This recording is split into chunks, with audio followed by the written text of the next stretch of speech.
The queen lived in a beautiful castle. She had a daughter whom she dreamed of. The child had black hair and snow-white skin. Therefore, they named her Snow White. The queen soon died.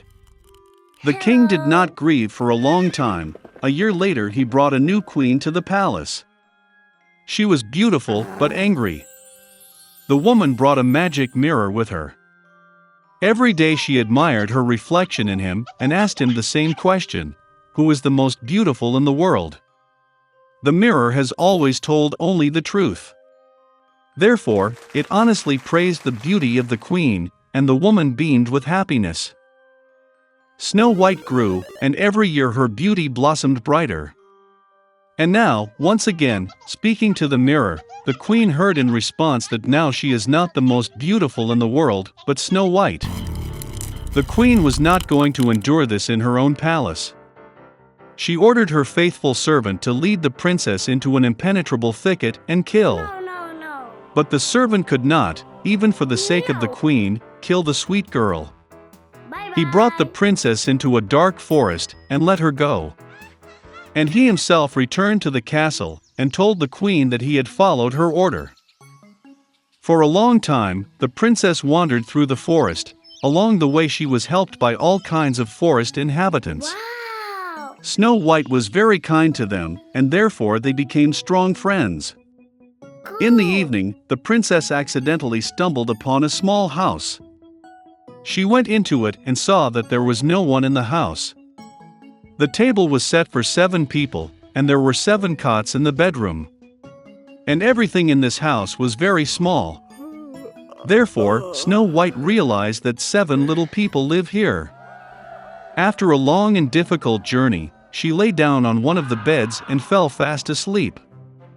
The 7 dwarfs returned home late at night. They were greatly surprised by the appearance of an unexpected guest.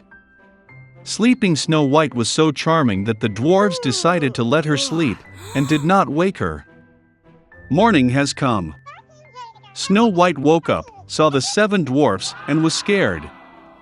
But they were affectionate with her, and the girl told about her misfortune.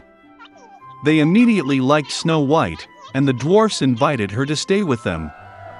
Moreover, she agreed to take care of the house, cooking, washing and cleaning. Every morning the gnomes went to the mountains to mine gold and precious stones and returned late at night. Leaving for work, they warned Snow White to be afraid of the evil stepmother and not open the door to strangers. At this time, the queen, as usual, went to the secret room to talk to the magic mirror. But the mirror suddenly said that she was not the most beautiful in the world, but Snow White. That the princess is still alive, and lives with the gnomes in the house. The queen became very angry, and decided to deal with Snow White herself. She went to a secret room, and cooked a poisonous venomous apple there. It was very beautiful on the outside, but if someone ate even a piece, he would certainly die. When the apple was ready, the queen changed into an old merchant, and came to the house of the dwarfs. Seeing the sweet old woman, Snow White felt sorry for her. She did not suspect anything, and left the house. The old woman treated the girl to a ripe apple and said that if she eats this apple, she will remain young and beautiful forever. Snow White believed her, and as soon as she bit the apple, she fell down dead and stopped breathing. The contented queen went to the palace. In the evening, the dwarves returned from work and saw Snow White lying on the ground. She was not breathing. They sobbed so loudly and lamented that their cry was heard by the handsome prince, who was hunting in the forest nearby. It became interesting to him what kind of howl arose that scared away all the animals. And when the prince found the house of the dwarfs, he saw Snow White. She was so beautiful that the young prince immediately fell in love with her. He persuaded the dwarves to take her with him to the castle, because there he has doctors who can cure Snow White. The dwarfs allowed it. Then the prince ordered his servants to carry the princess on their shoulders. And when they were carrying her, it happened that the servants stumbled over some bush, and from the concussion a piece of a poisonous apple fell out of Snow White's mouth, and she woke up. Seeing the young prince, the girl also fell in love with him and agreed to marry him. They also invited their wicked stepmother to the wedding. Out of anger that Snow White is still alive, and that now a long and happy life awaits her, the queen broke the magic mirror and never looked at it again. In one big city, two poor children lived in the neighborhood, Kai and Gerda, who loved each other like brother and sister.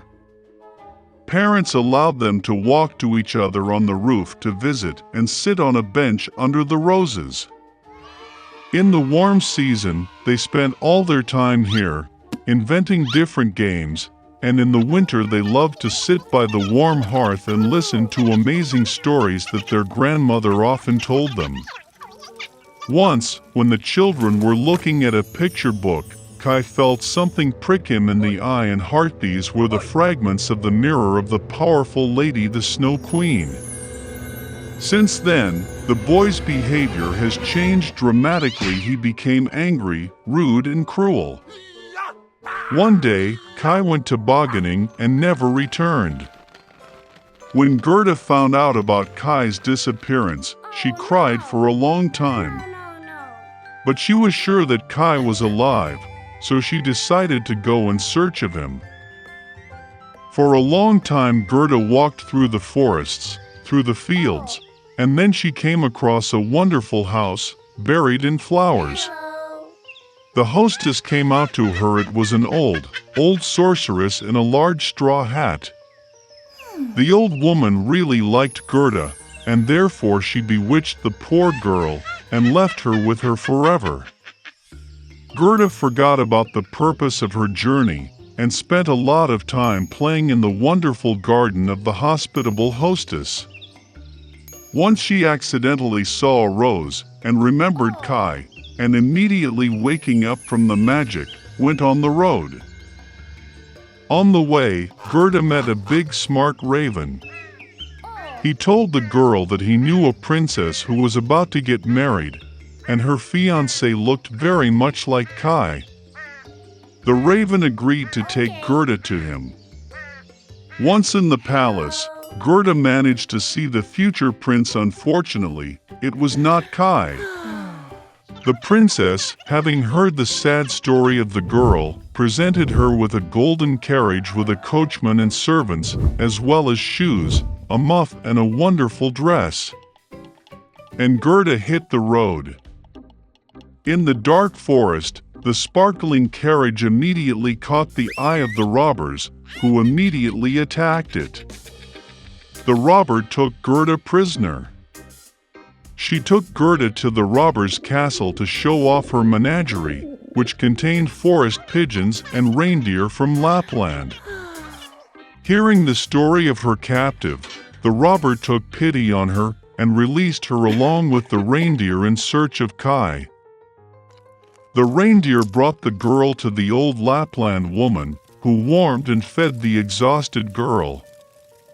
She wrote a few words on a dried cod to her friend Finn, who lived near the Snow Queen's palace, asking to help the girl.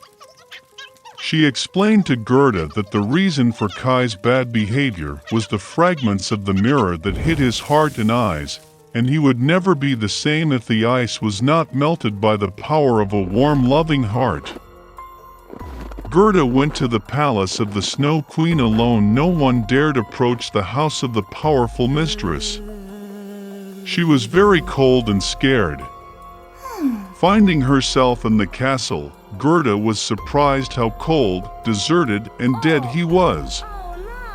Soon she noticed Kai, who turned completely blue, almost blackened from the cold.